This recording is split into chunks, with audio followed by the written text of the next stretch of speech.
just thinking of Sue and Carol, who has expressed a wish to rejoin their team.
Evening all.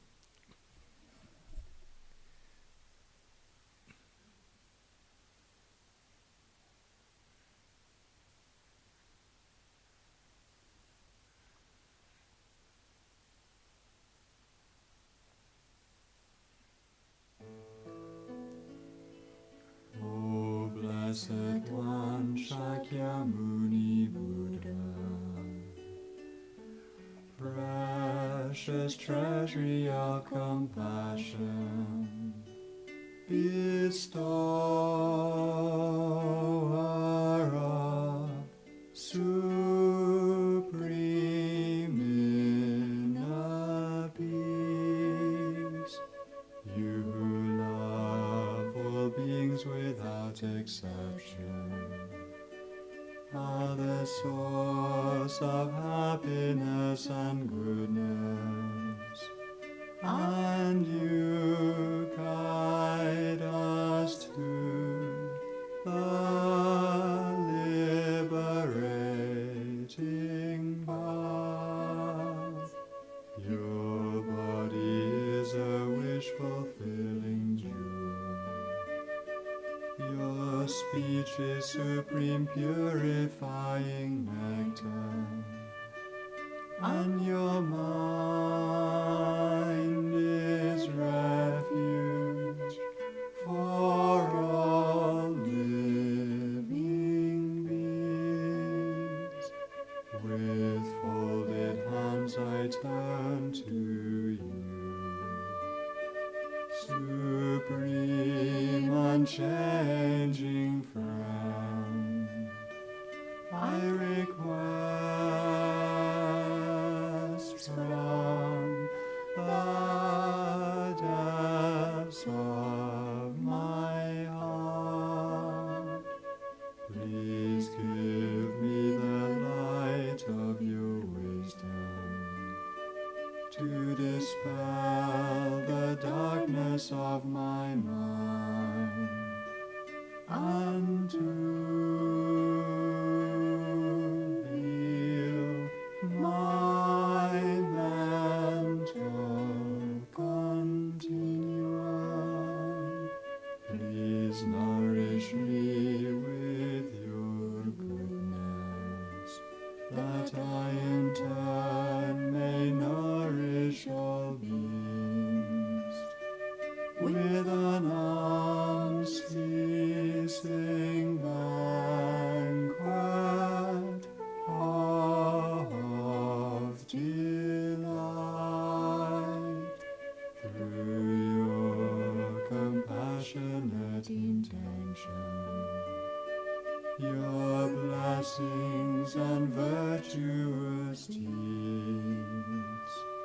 and my strong wish to rely upon you, may all suffering quickly cease, and all happiness and joy be fulfilled,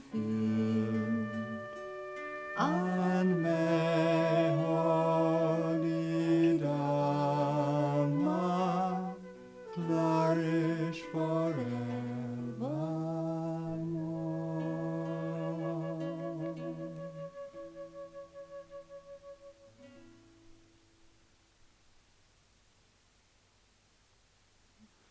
With my body, speech, and mind, humbly I prostrate, and make offerings both set out and imagined.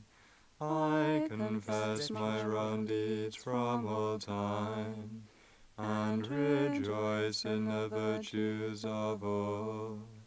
Please stay until samsara ceases, and turn the wheel of Dharma for us.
But it's different for essence of good fortune. It's a long...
Let's just do a quick bath.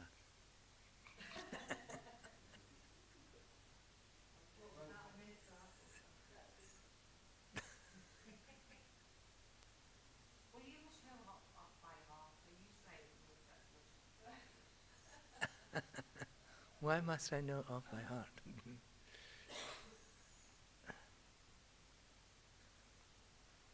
So, you play records and those deep and hard. Yeah. And then you still think seven months. Just play anything.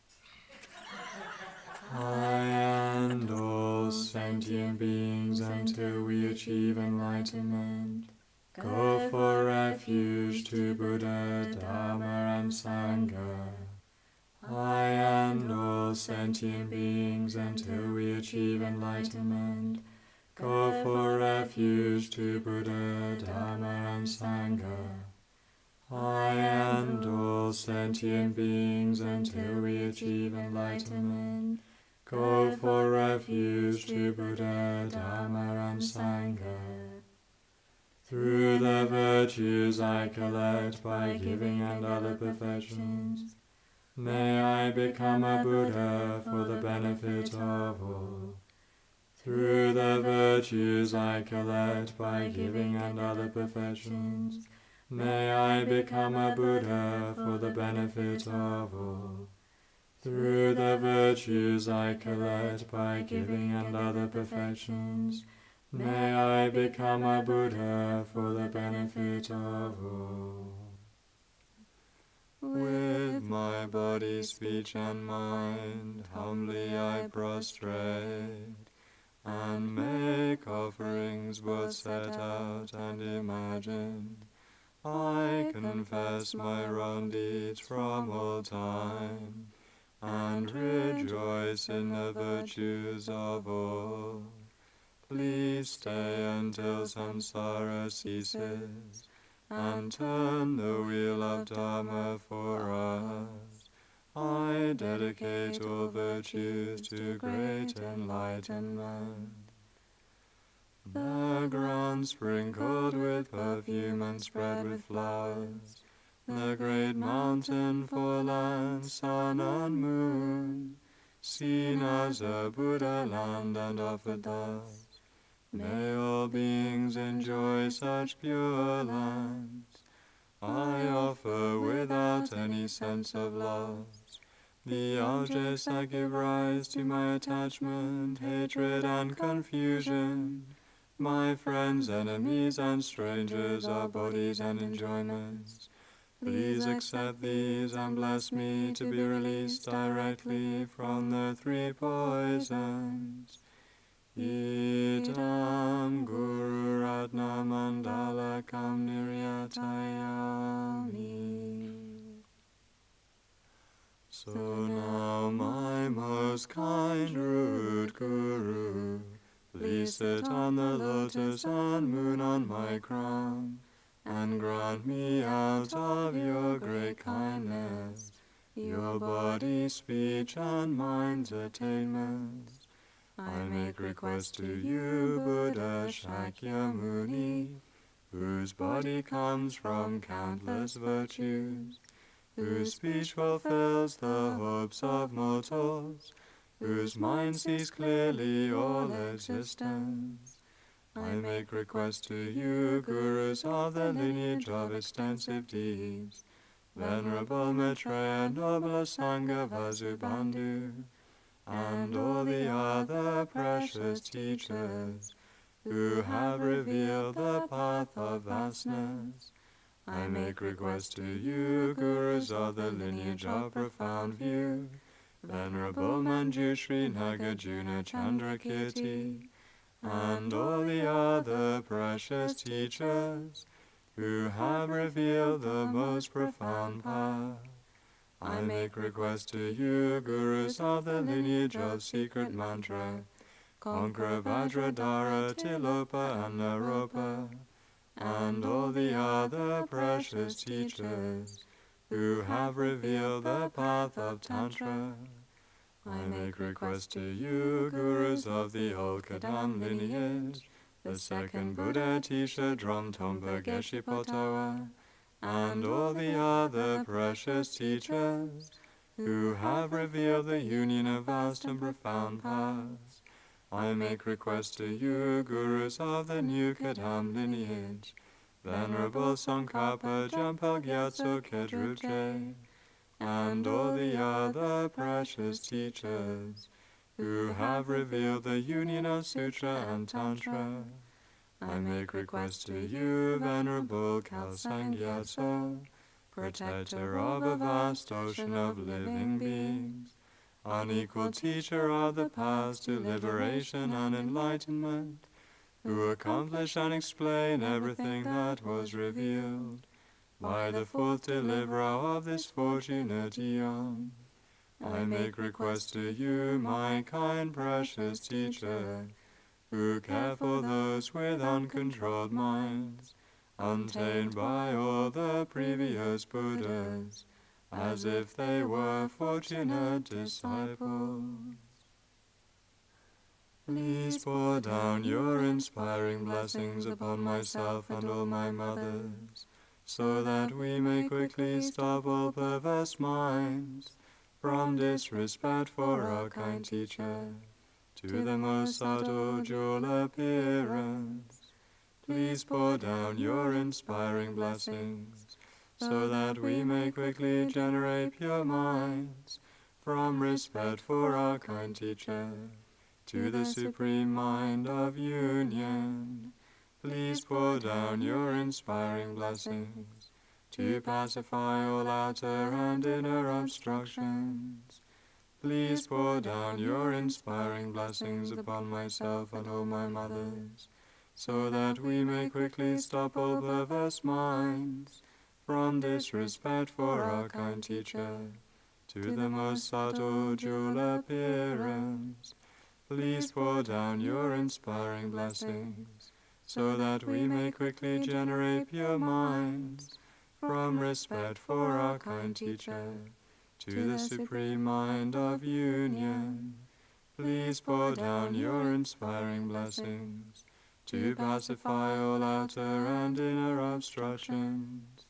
Please pour down your inspiring blessings upon myself and all my mothers, so that we may quickly stop all perverse minds, from disrespect for our kind teacher, to the most subtle jewel appearance. Please pour down your inspiring blessings, so that we may quickly generate pure minds, from respect for our kind teacher, to the supreme mind of union. Please pour down your inspiring blessings, to pacify all outer and inner obstructions. From the hearts of all the holy beings, streams of light and nectar flow down, granting blessings and purifying.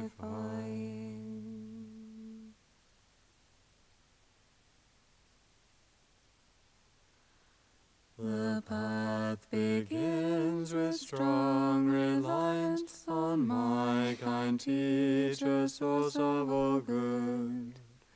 Oh, bless me with this understanding to follow him with great devotion. This human life with all its freedoms extremely rare, with so much meaning. Oh, bless me with this understanding all day and night to seize its essence. My body like a water bubble decays and dies so very quickly. After death come results of karma, just like the shadow of a body. With this for knowledge and remembrance, bless me to be extremely cautious, always avoiding harmful actions and gathering abundant virtue. Samsara's pleasures are deceptive, give no contentment, only torment. So please bless me to strive sincerely to gain the bliss of perfect freedom. Oh, bless me so that from this pure thought come mindfulness and greatest caution, to keep as my essential practice the doctrine's root, the Pratimoksha. Just like myself, all my kind mothers are drowning in samsara's ocean. Oh, so that I may soon release them, bless me to train in bodhicitta. But I cannot become a Buddha by this alone, without three ethics. So bless me with the strength to practice the Bodhisattva's ordination, by pacifying my distractions and analyzing perfect meanings. Bless me to quickly gain the union of special insight and quiescence. When I become a pure container through common paths, bless me to enter the essence practice of good fortune, the supreme vehicle Vajrayana. The two attainments both depend on my sacred vows and my commitments. Bless me to understand this clearly and keep them at the cost of my life. By constant practice in 4 sessions, the way explained by holy teachers. Oh, bless me to gain both the stages which are the essence of the Tantras. May those who guide me on the good path and my companions all have long lives. Bless me to pacify completely all obstacles, outer and inner. May I always find perfect teachers and take delight in holy Dharma. Accomplish all grounds and pass swiftly and gain the state of Vajradhara.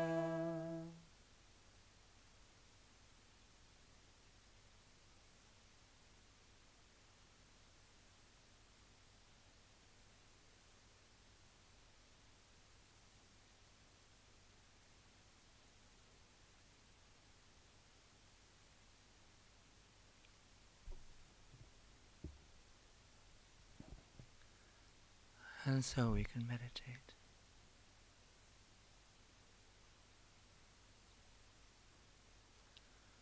we can remember the benefits of a single moment of meditating on love.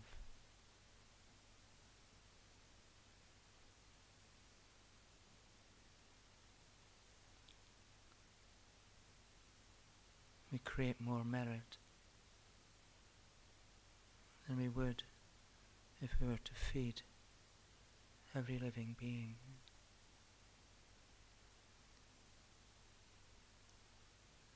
Three times a day.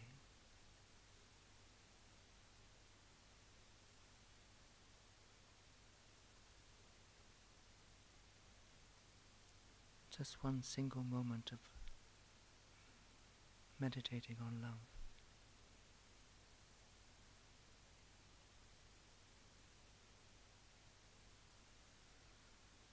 We think of the practice of the four immeasurables.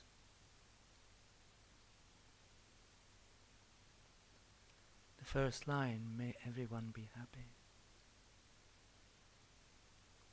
is immeasurable love. We're wishing an immeasurable number of living beings to be immeasurably happy.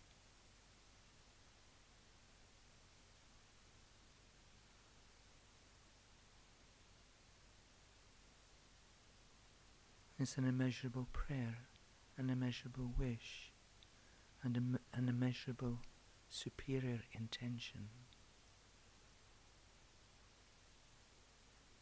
All within 4 words. May everyone be happy. I pray that everyone will be happy. I have this wish to make everyone happy. And this is what I will accomplish.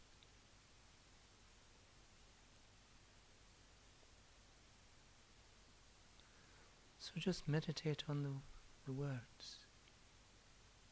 May everyone be happy. You can repeat them over and over to yourself until you develop a special feeling. And then meditate on that feeling.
Thank you.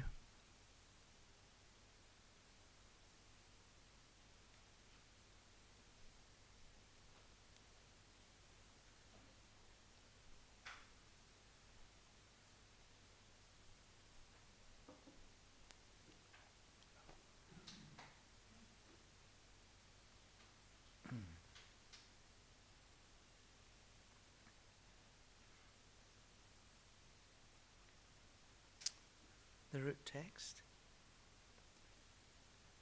page 263.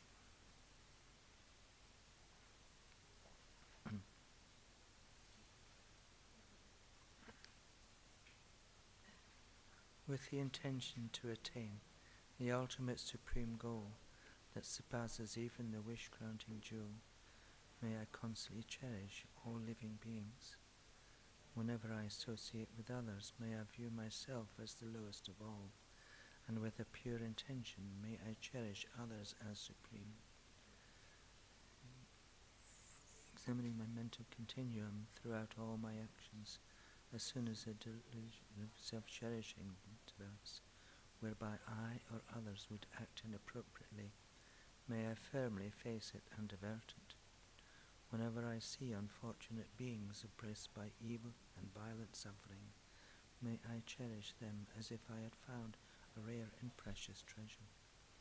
Even if someone I have helped and of whom I have great hopes nevertheless harms me intentionally, may I see him or her as my holy spiritual guide. Jealousy, harm me or insult me, may I take defeat upon myself and offer them the victory. In short, may I offer simply to take upon myself all their harm and suffering.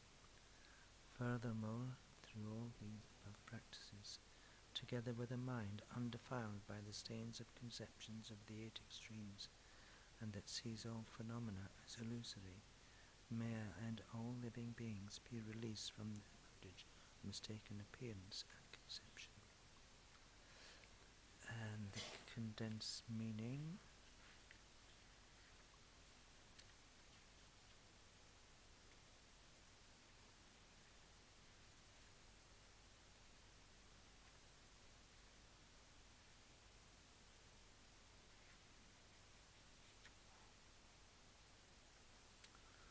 Wishing love has two parts: how to develop wishing love, transforming adverse conditions. So today we have transforming adverse conditions. It's one of the main practices of Kadampas, to be able to soak up anything that comes along. They said that the old Kadampa of the time of Atisha, the old Kadampa Geshis, who said that they had minds of like anvils. Not that they were shaped like anvils, that were as tough as anvils. You could smash great hammers upon an anvil and it doesn't move, doesn't even get dented. And so their minds were like that. They could face any difficulty and their mind wouldn't move from a state of peace.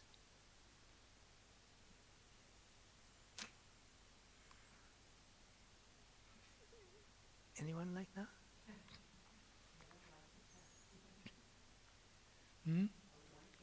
You like it? Well, you can have it. Just read the book. And practice the meditations.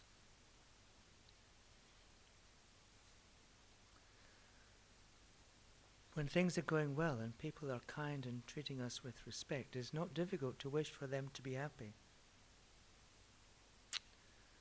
Isn't that right? You mean everyone who's praising you, making you feel good, bring you flowers and roses and chocolates and things like that, then of course you cherish them.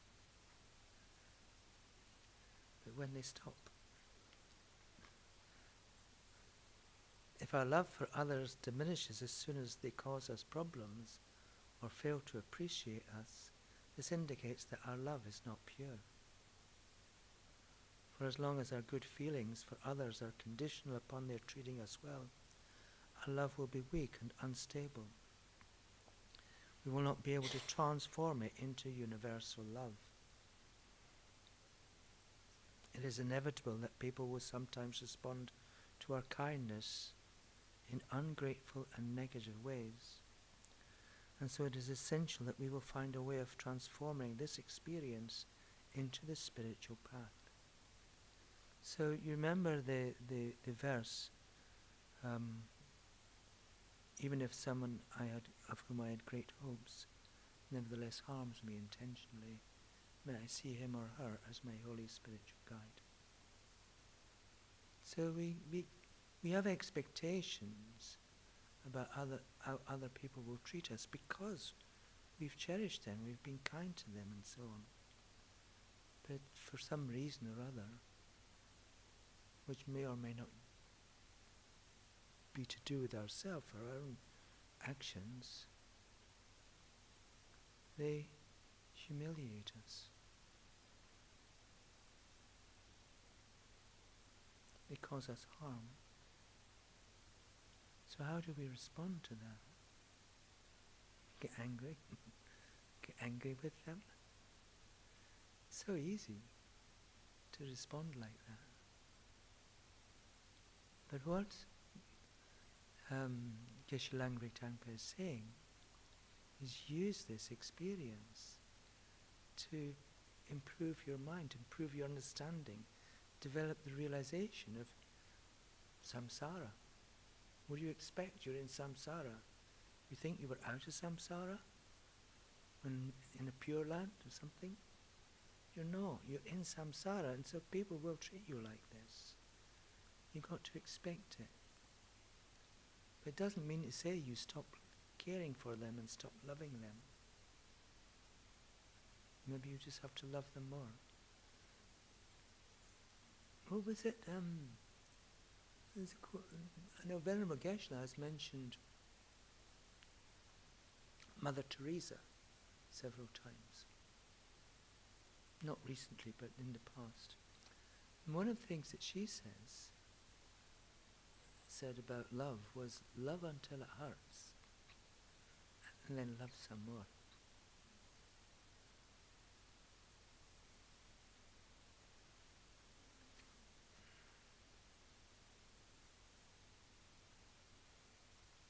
When someone we have helped repays our kindness by harming us, instead of getting angry, we should try to see that person as a spiritual teacher and generate a mind of gratitude towards him or her.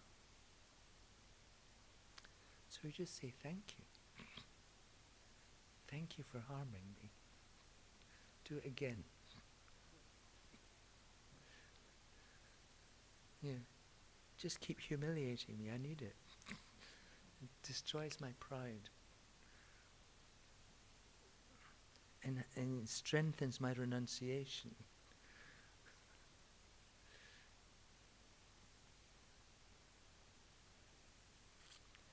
Explicitly, this verse mentions only those whom we have benefited in the hope that our help would bring wholesome results, both for them and for others.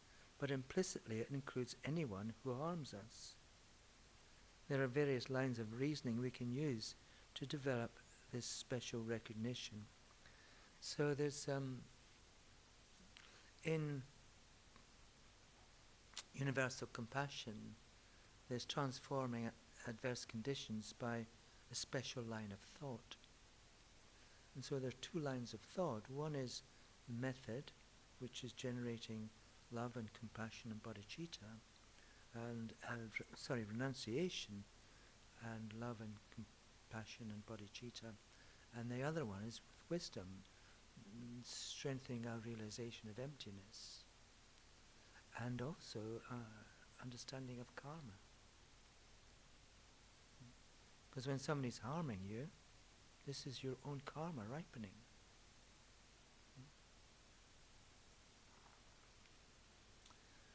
The only reason people harm me is because I have created the cause for them to do so through my previous negative actions. This is karma. These people are teaching me about the law of karma. By deceiving me and repaying my help with harm, they're reminding me that in the past I deceived and harmed others. That's a wake-up call, isn't it? We've deceived others and we've harmed others in the past. We've not always been goody two-shoes, though we may like to think it.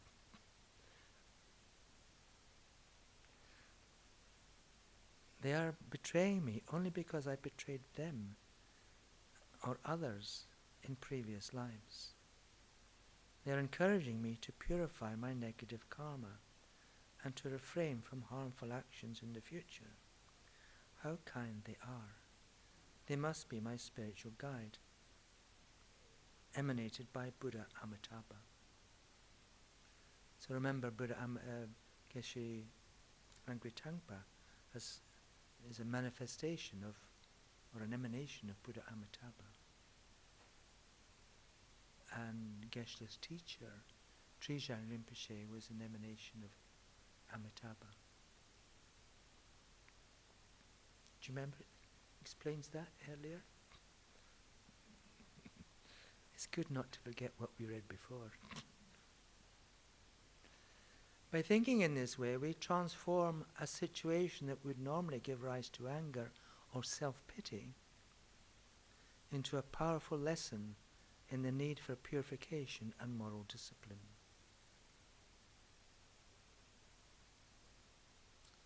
So it's important that we take these lessons to heart, because then we become like the ancient Geshes, the ancient Kadampa Geshes, being able to transform any situation into a spiritual path. You know, they used to pray to have more problems arising, more people to humiliate them. So if you like, I can help you with this.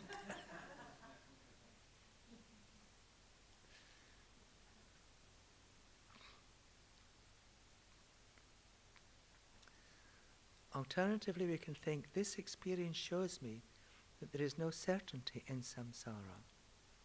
Everything changes. Friends become enemies and enemies become friends. Why is this? It is because in samsara everyone is controlled by their delusions and no one has any freedom. This situation is encouraging me to abandon samsaric rebirth.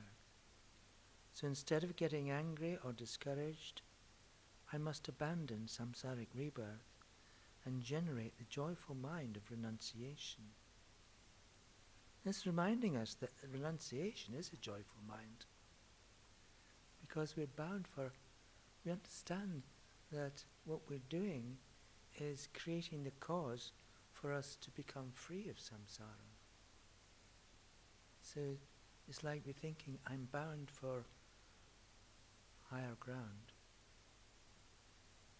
Just sitting here, listening to these, reading this book, we're creating the cause to become free of samsara. You're not happy about that? If you're not happy about that, well, I don't know.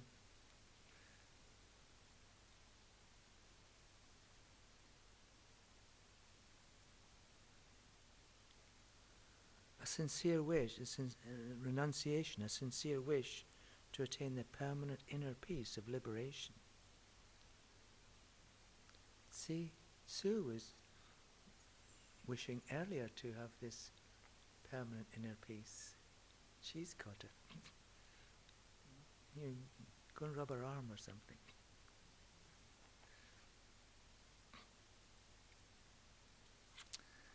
I pray that I may attain liberation from samsara and that all living beings may attain the same state.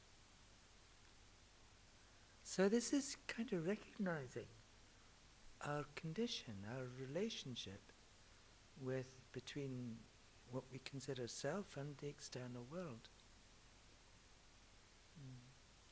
realizing that who we are is conditioned by what we've done in the past. Because the things that appear in our life are just the ripening of our karma. And that karma comes from our past actions. So all of our experiences are essentially just the ripening of our karma. So if we're having a good time, then it's great. We've engaged in beneficial actions. If we're having a difficult time, well then that's great too. Because we understand, is developing our understanding of our the relationship between our actions and our experiences. And strengthening our wish, if we use that, strengthening our wish to have only good experiences, good feelings. Not because there's some magic person going around saying, with a notebook saying, oh good, you can have good experiences now. It's because we come to realize we've got to clean up our own act, like it says, practice pure moral discipline.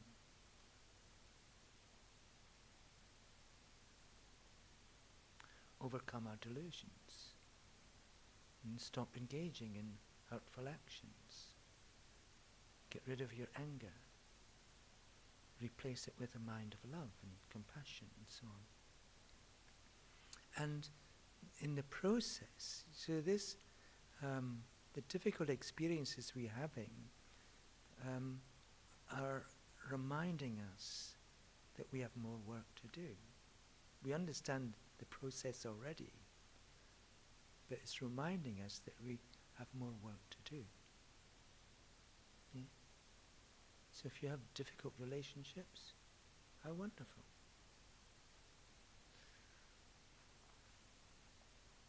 No?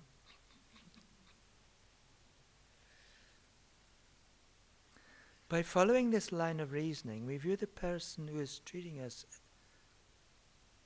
unkindly as a spiritual teacher, who is encouraging us to leave samsara and experience pure happiness. This skillful way of viewing our difficulty transforms it into an opportunity to progress on the spiritual path. So, is the difficulty a challenge or an opportunity? Is it difficult? Is the situation difficult, or is it an opportunity?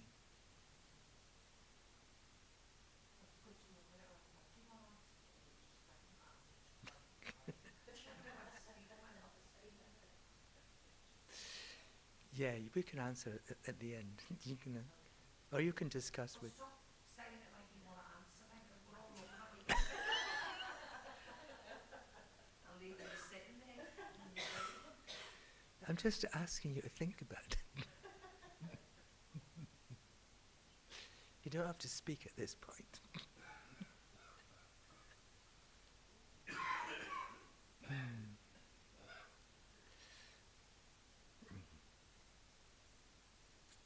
Where were we?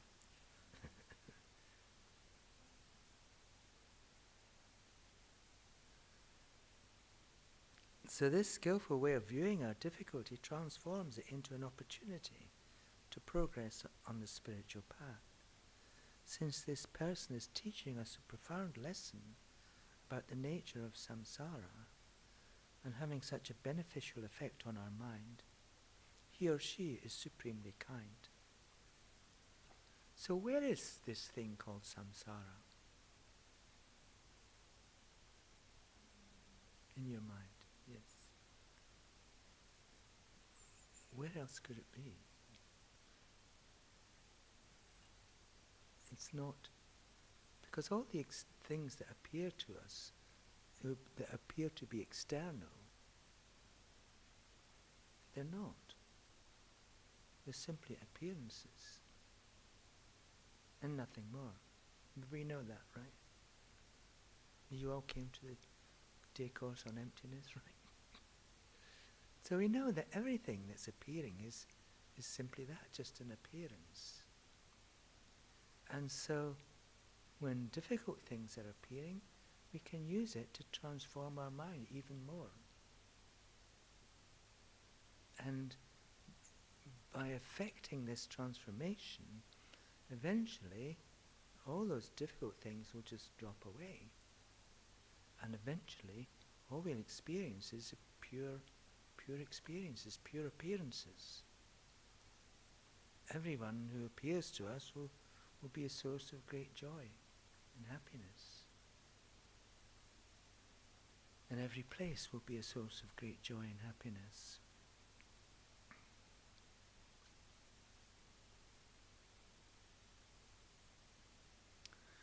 We can also think this person who is harming or disturbing me is in reality encouraging me to practice patience.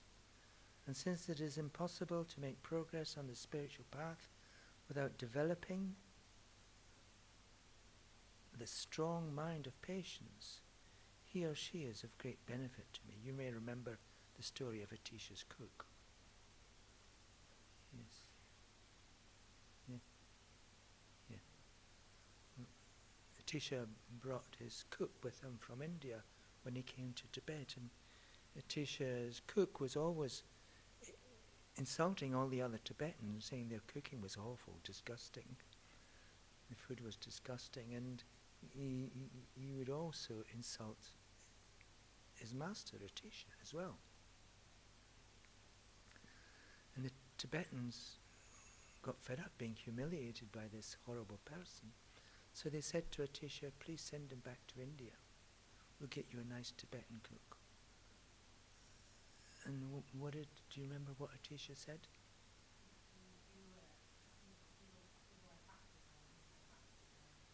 Sorry? Yes. So he's very special for me. He helps me to practice patience. So if you have a difficult person in your life, how wonderful. Because they've helped you practice patience.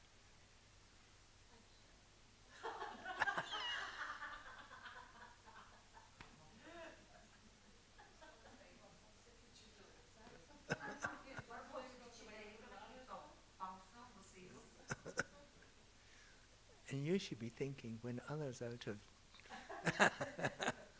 even some I've helped of.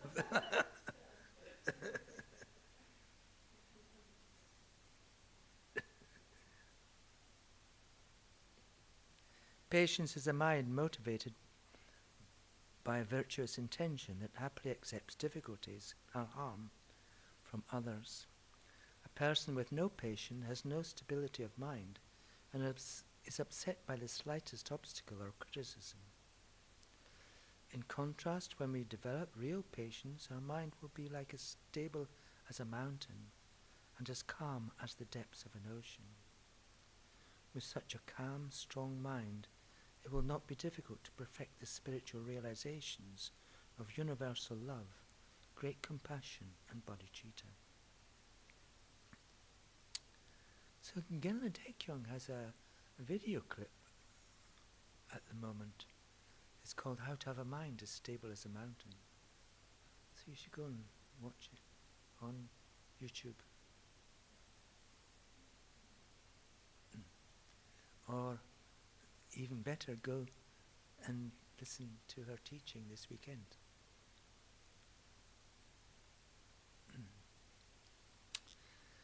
By thinking skillfully in these ways, we can regard even those who harm or deceive us as our spiritual teachers. This is a very important point because it means that everyone can be our teacher. Whether someone is our spiritual teacher or an obstacle to our spiritual progress depends entirely upon our mind.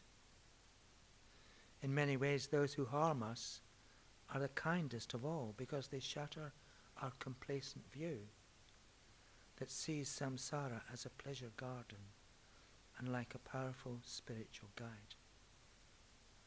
They inspire us to engage more strongly in spiritual practice.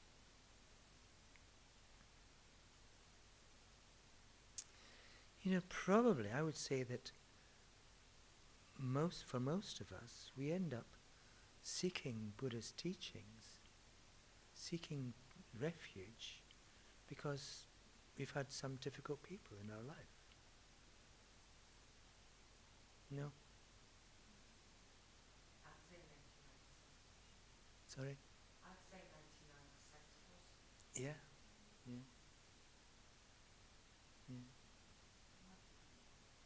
Yeah. No, but so we should be thanking them, these people, because we found a way to find lasting happiness. So write them a note, pick up a phone and give them a call. Thank you so much. Thank you for Definitely more teaching, yes. thank you for being such a brat. Well, I can use harsher words than that this way. But all that's telling you is you've still got some work to do. Because we maybe we want to get to this state where we'd be happy to sit down and have lunch with these difficult people. Then you know them. Yeah. You mean I'm a little bit Yeah, coffee maybe. But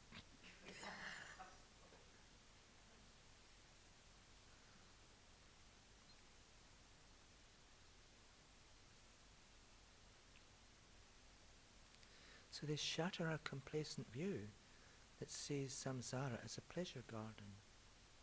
And like a powerful spiritual guide, they inspire us to engage more strongly in spiritual practice. So do we have complacency? Yeah. How would we know?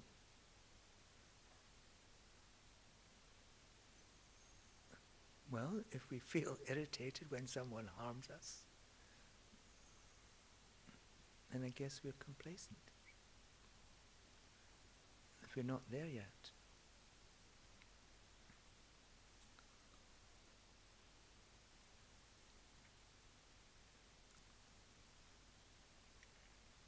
By thinking in this way, we can transform the harm we receive into the spiritual path.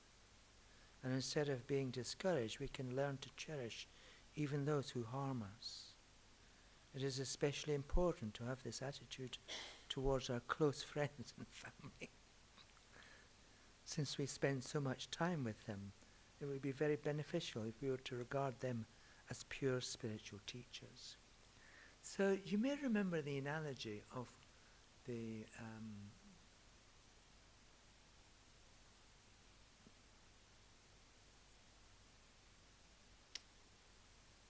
peacock. The peacock. So the peacock is able to eat poisonous fruit that other birds and animals can't eat. But for some reason, the peacock can eat this poisonous fruit. But what it does, it transforms the chemicals in the poison into beautiful colours in its tail.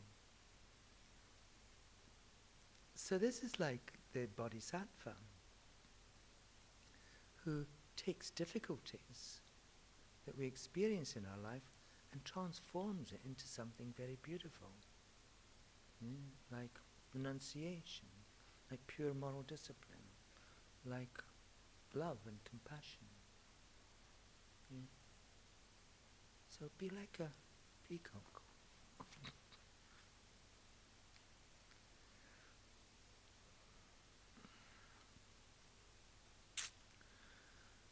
We have great expectations of our friends, hoping that they will be a source of true happiness. But in samsara we can never find such friends. Even if they do not deliberately try to harm us, they will inevitably cause us problems from time to time. We think that if we search for long enough, we will find the right friend or perfect partner who will never disappoint us. But in samsara there are no perfect friends. Samsaric relationships are by their very nature deceptive. We hope to find a permanently harmonious and satisfying relationship, but somehow it never works out. A permanently harmonious and satisfying relationship. Have you ever heard one of those?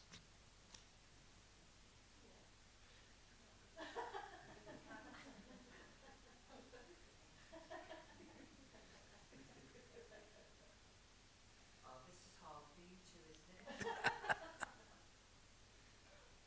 Or do we think it'll be the next one? The next one.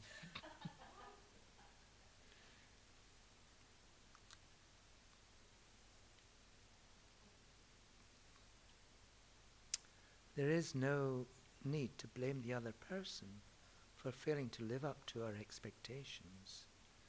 It is the fault of samsaric rebirth. Our samsaric rebirth, not necessarily theirs. Maybe they're our spiritual guide, appearing to be difficult just to urge us on.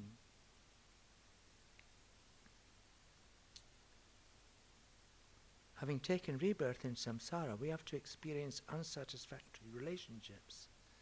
It is impossible to find pure friends in this impure world. If we really want to enjoy pure harmonious relationships, we must abandon samsara.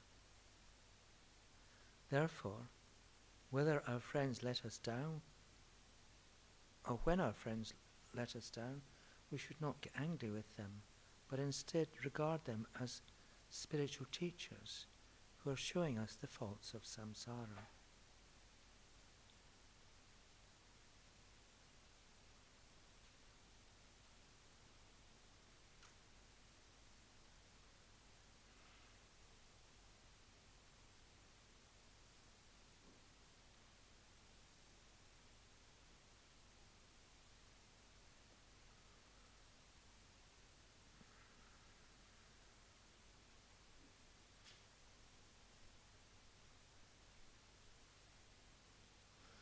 I'm just wondering if, and you can answer this one.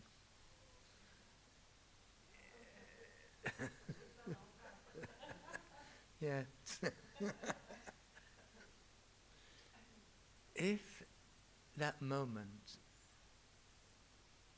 someone is being difficult with us and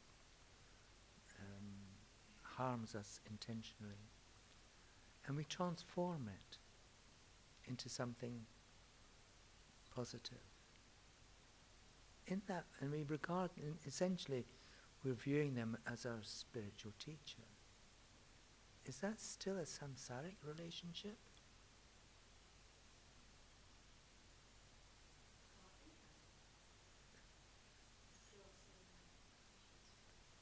Yeah. So we change the object, we change the person by viewing them differently.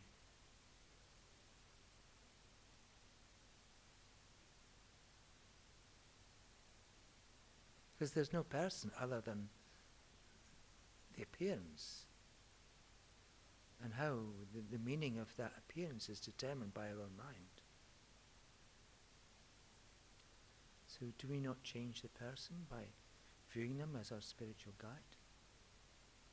So they're no longer the annoying person.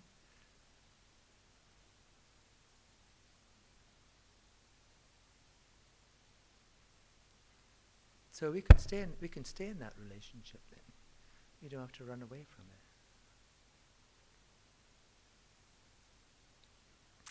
it. Anyway, you can think about it.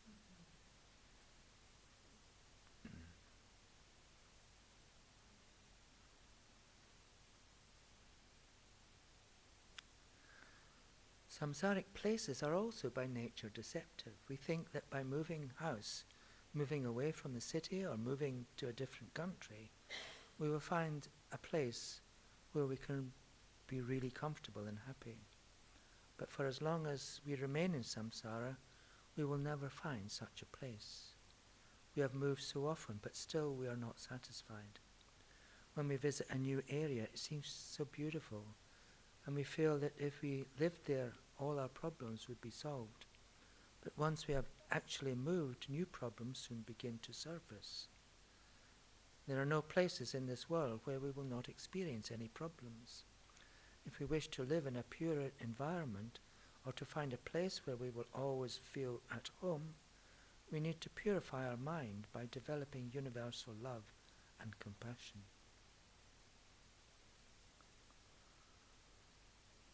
So it's no point in thinking, oh, if I go to California, I'll leave all my troubles behind. And I'll find my real self. And I tell you the story before about this guy who tells his girlfriend, I'm sorry, I'm leaving you. I'm going to California to find myself. And then she just replies, but what if you're not there when you get there? I love that.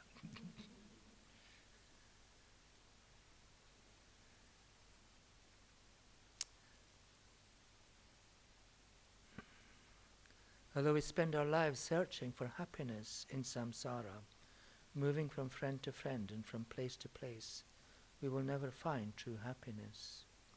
We're like the thief who entered Milarepa's cave one night, looking for something valuable to steal. Hearing him, Milarepa laughed and said, how do you expect to find anything valuable here at night, when I cannot find anything valuable here during the day?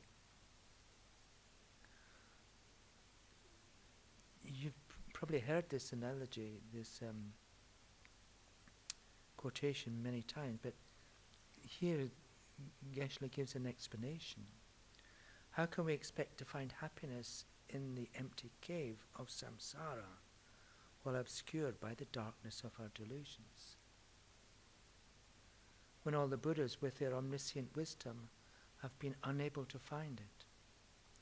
Samsara is a prison for which we must escape, instead of wasting our time in a fruitless search for happiness within it. So, can we say there is no happiness in samsara?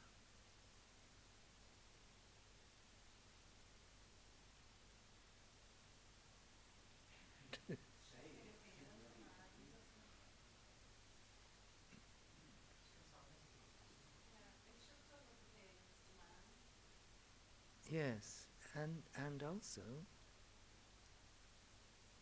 the things that we normally enjoy are not real causes of happiness. They're simply changing sufferings.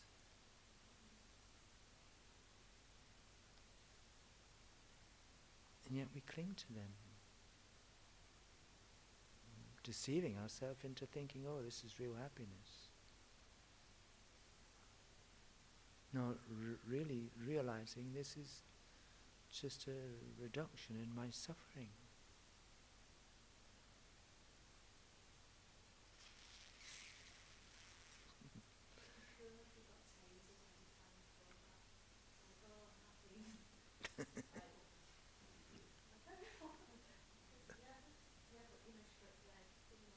You could wear a rubber band on your wrist.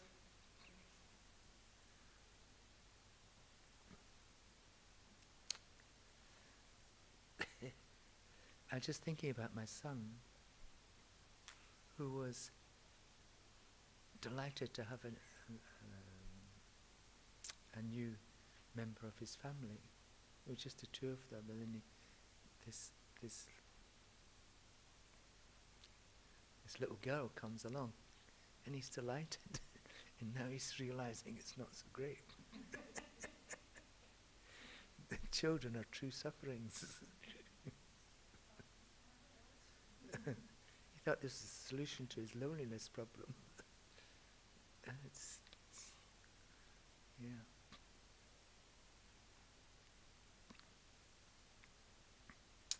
Having to change nappies and stuff like this. Getting up in the middle of the night and getting sick with all the bugs brought back from the nursery and so on and so forth. Having to spend Saturday afternoon at children's parties rather than watching the international rugby.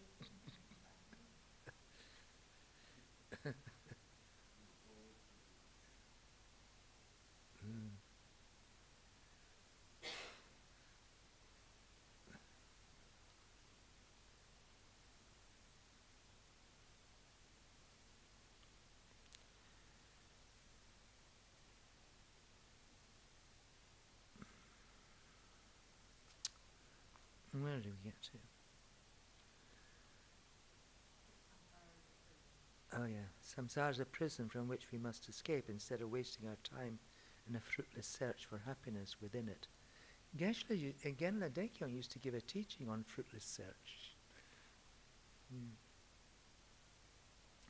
By thinking in these ways, we can transform seemingly adverse conditions into opportunities for spiritual growth. There are two ways of transforming adverse conditions into the path, by means of method and by means of wisdom.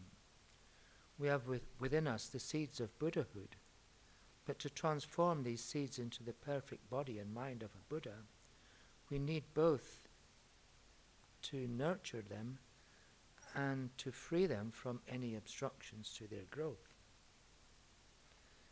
Practices that nurture the growth of Buddha seeds, such as renunciation, compassion, and bodhicitta, are known as method practices, and practices that free Buddha seeds from obstructions are known as wisdom practices.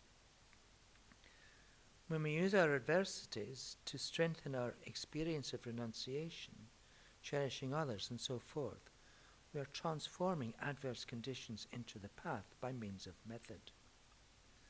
When we use our adversities to deepen our realization of emptiness, we are transforming adverse conditions into the path by means of wisdom. More details can be found in the book Universal Compassion. Transforming adverse conditions into the path is vital in these degenerate times, because we are constantly surrounded by difficulties, like a candle flame exposed to the wind, blown first from this direction, then from that. There is no way of avoiding difficult situations, but if we can change our attitude towards them, they will no longer be problems for us. Instead of allowing adversities to make us unhappy and discouraged, we can use them to enhance our experience of the stages of the spiritual path, and thereby maintain a pure and peaceful mind all the time.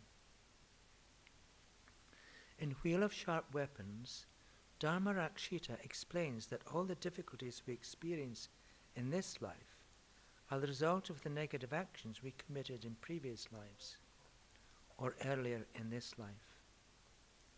So you should read, Geshe-la has mentioned the Wheel of Sharp Weapons several times. So I think it would be worthwhile reading, if you can get hold of a copy.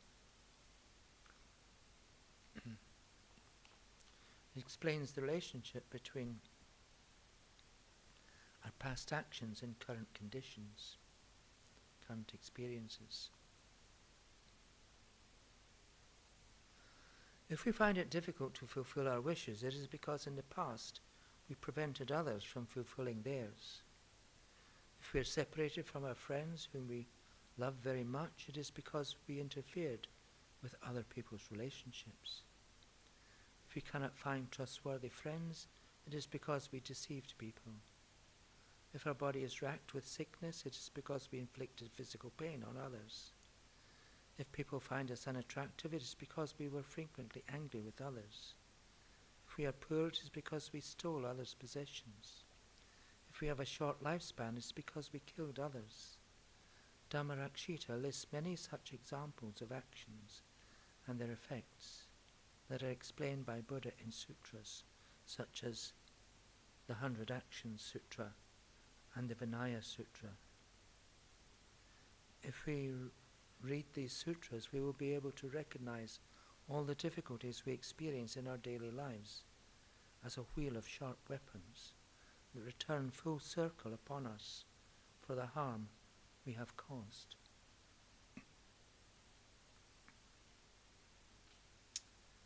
So, we begin to get insight into our past behaviors, but also because every action creates a tendency to repeat the action. If we have particular bad mental habits or bad habits of speech or bad physical habits, then we begin to realize how we created these. And in the process, we can realize how we can oppose them and undo them.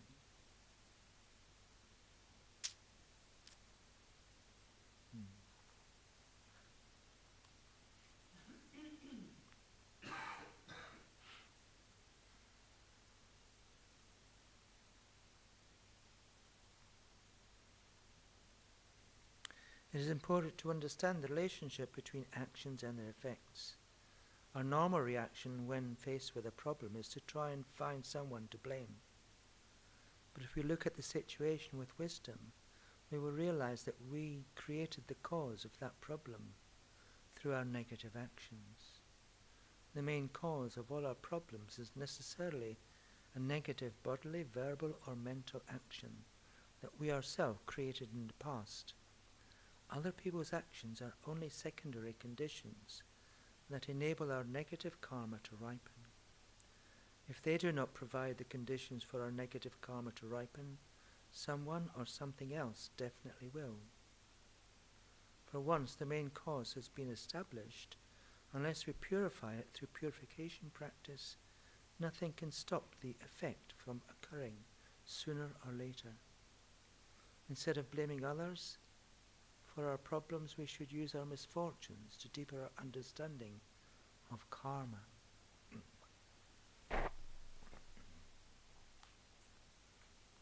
So we can think of, the person who's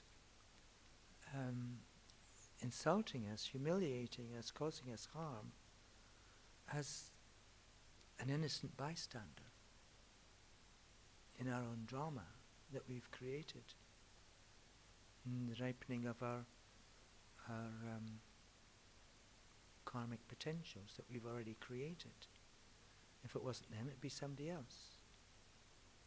So, in a sense, it's probably sad that it's them, if you think about it, because they, in their process of humiliating us, they're creating negative karma themselves.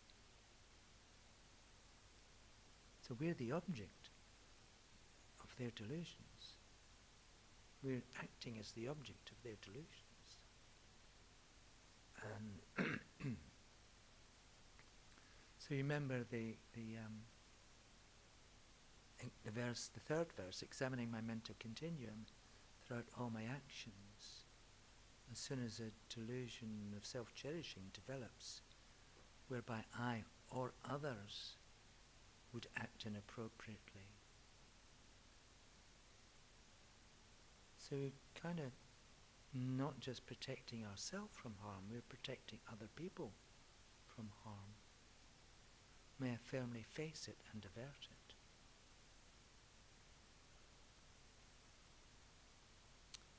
So,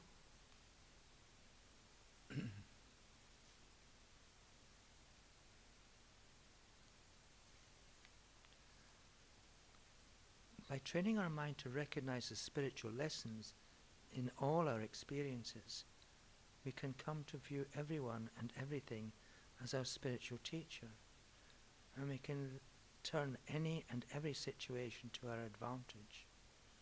This is a very important understanding, for it means that no experience is ever wasted. The time we spend listening to Dharma teachings or reading Dharma books is usually quite limited. But if we can recognize the Dharma lessons in everyday life, we will always be in the presence of our spiritual guide. So remember Geshe-la saying, I'm always with you. I'm always with you. All you have to do is think about him, and he's right there. But he's everywhere.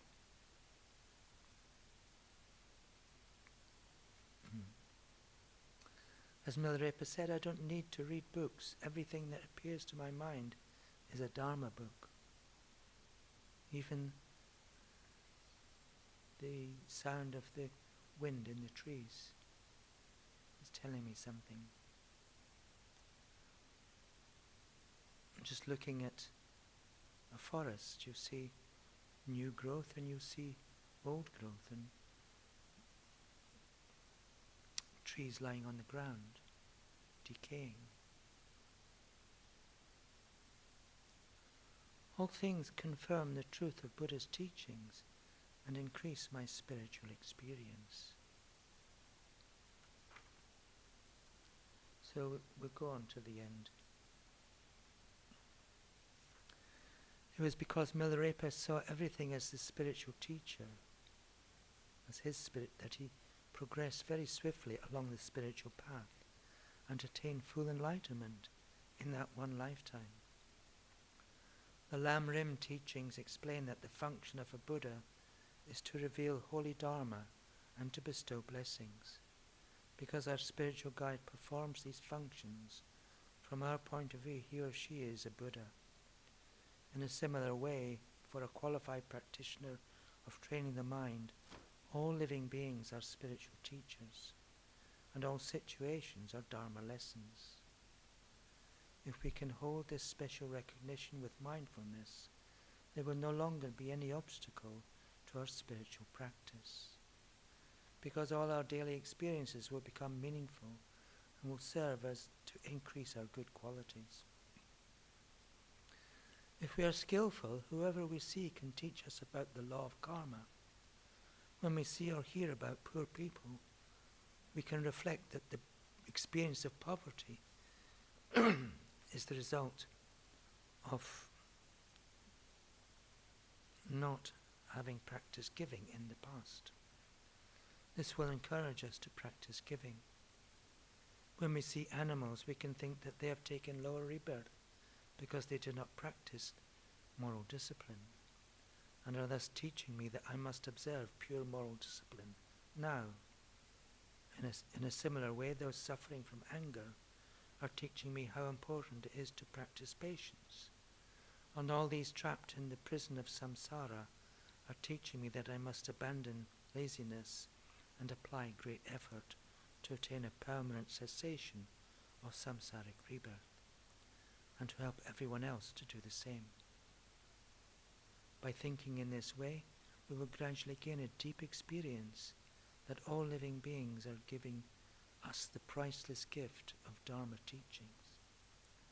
Instead of looking down upon those who are experiencing suffering, we will come to respect and value them as our incomparable, precious spiritual guides.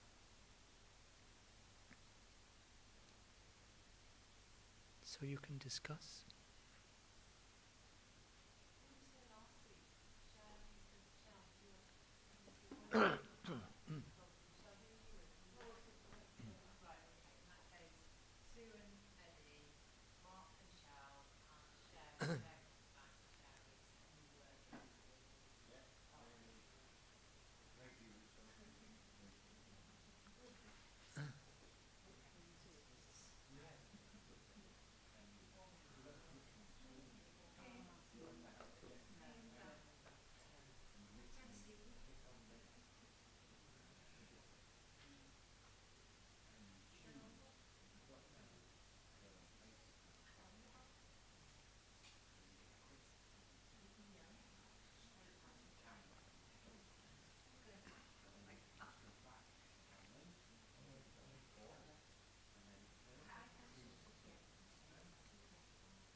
So I posed a question.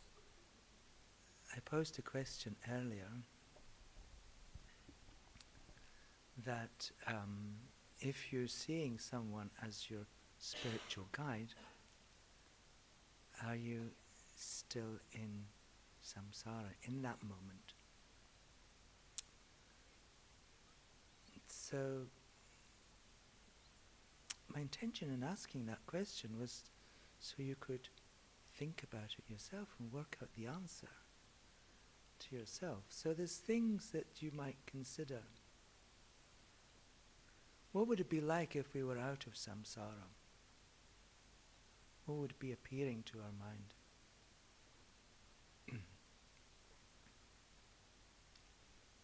How do we get out of samsara? What do we need? We need a realization of emptiness.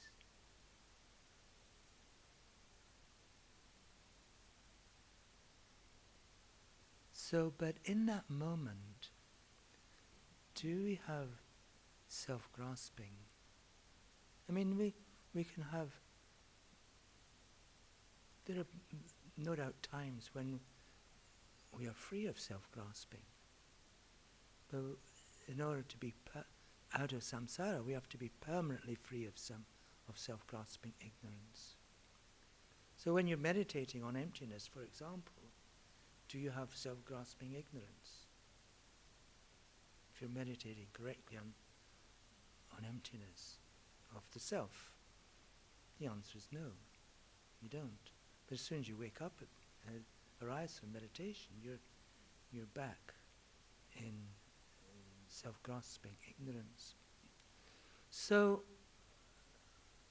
I'm asking the question really to invite you to think about whether that moment of realizing this person is your spiritual guide. Are you free of self-grasping ignorance in that moment?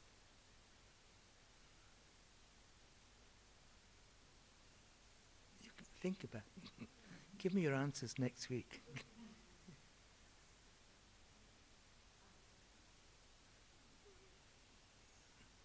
It's either yes or no. I mean, so do we have a meditation for next week?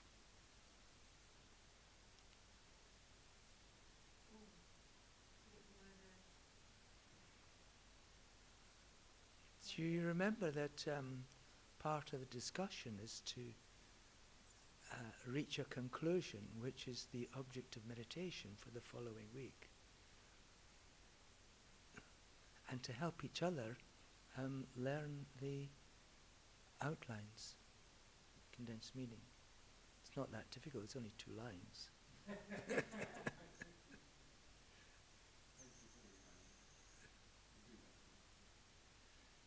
we do one of the things, maybe try and either kind of every this experience gave me a sense that this chapter everything changes, some of the contemplations, to try and maximize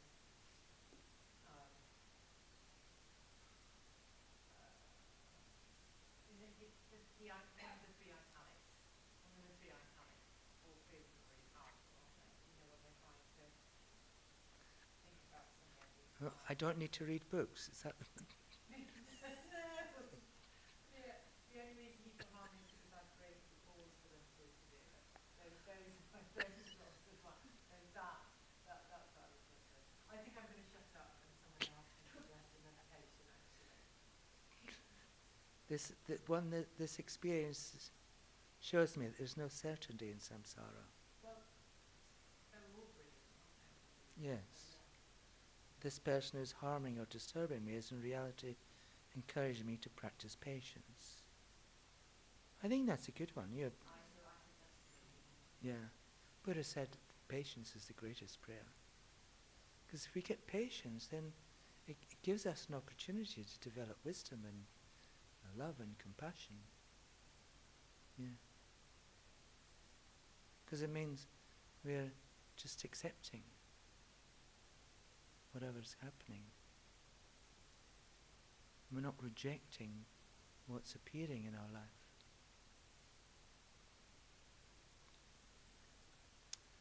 Okay? And so for next week, you can accept the defeat and offer the victory. It's not very long. Page 149 to 158.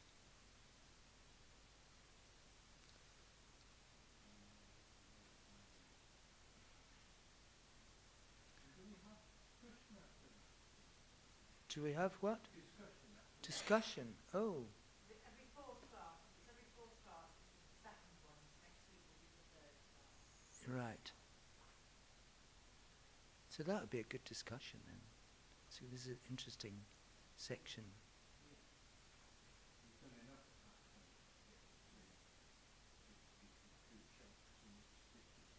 Yeah, yeah, meaty stuff.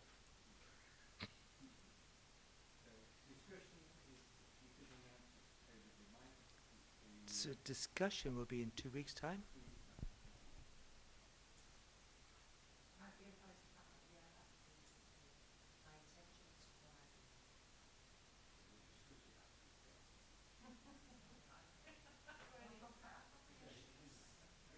for my Great.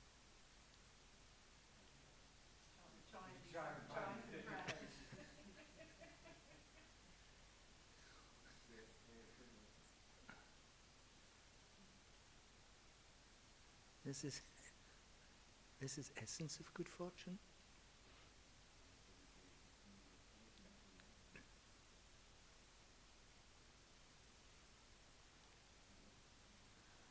Through the virtues I have collected, by practicing the stages of the path, may all living beings find the opportunity to practice in the same way. However many living beings there are, experiencing mental and physical suffering, may their suffering cease through the power of my merit, and may they find everlasting happiness and joy. May everyone experience the happiness of humans and gods, and quickly attain enlightenment, so that samsara is finally extinguished. For the benefit of all living beings as extensive as space, may I attain great wisdom like that of Manjushri, great compassion like that of Avalokiteshvara, great power like that of Vajrapani. The Buddha Dhamma is the supreme medicine that relieves all mental pain, so may this precious Dhamma jewel pervade all worlds throughout space. May there arise in the minds of all living beings great faith in Buddha, Dhamma, and Sangha, and thus may they always receive the blessings of the three precious gems. May there never arise in this world the miseries of incurable disease, famine, or war, or the dangers of earthquakes, fires, floods, storms, and so forth. May all mother beings meet precious teachers, who reveal the stages of the path to enlightenment, and through engaging in this path, may they quickly attain the ultimate peace of full enlightenment. Through the blessings of the Buddhas and Bodhisattvas, the truth of actions and their effects, and the power of my pure superior intention, may all my prayers be fulfilled.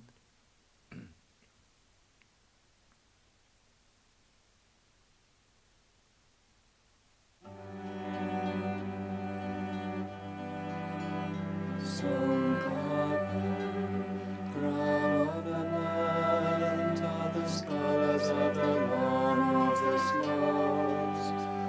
You are Buddha Shakyamuni and Vajradhara, the source of all attainments. Avalokiteshvara, the treasury of unobservable compassion. the supreme stainless wisdom, and Vajrapani, the destroyer of the horse of Mars. O venerable Guru Buddha, synthesis of all three truths, with my body, speech, and mind, respectfully I make request. Please grant your blessings to ripen and liberate myself and others, and bestow the common and supreme attainment.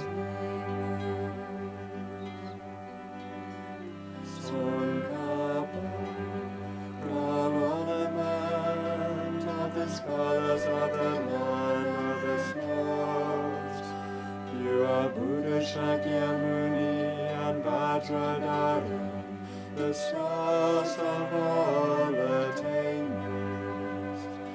Avalokiteshvara, the treasury of unobservable compassion. Manjushri, the supreme stainless wisdom, and Vajrapani, the destroyer of the horse of Mars. O venerable Guru Buddha, synthesis of all three truths, with my body, speech, and mind, respectfully I make request. Please grant your blessings to ripen and liberate myself and others, and bestow the common and supreme attainment. Sankapa, crown ornament of the scholars of the land of the snows, pure Buddha Shakyamuni and Vajradhara, the source of all attainments. Avalokiteshvara, the treasury of unobservable compassion. Manjushri, the supreme stainless wisdom, and Vajrapani, the destroyer of the horse of Mars. O venerable Guru Buddha, synthesis of all three truths, with my body, speech, and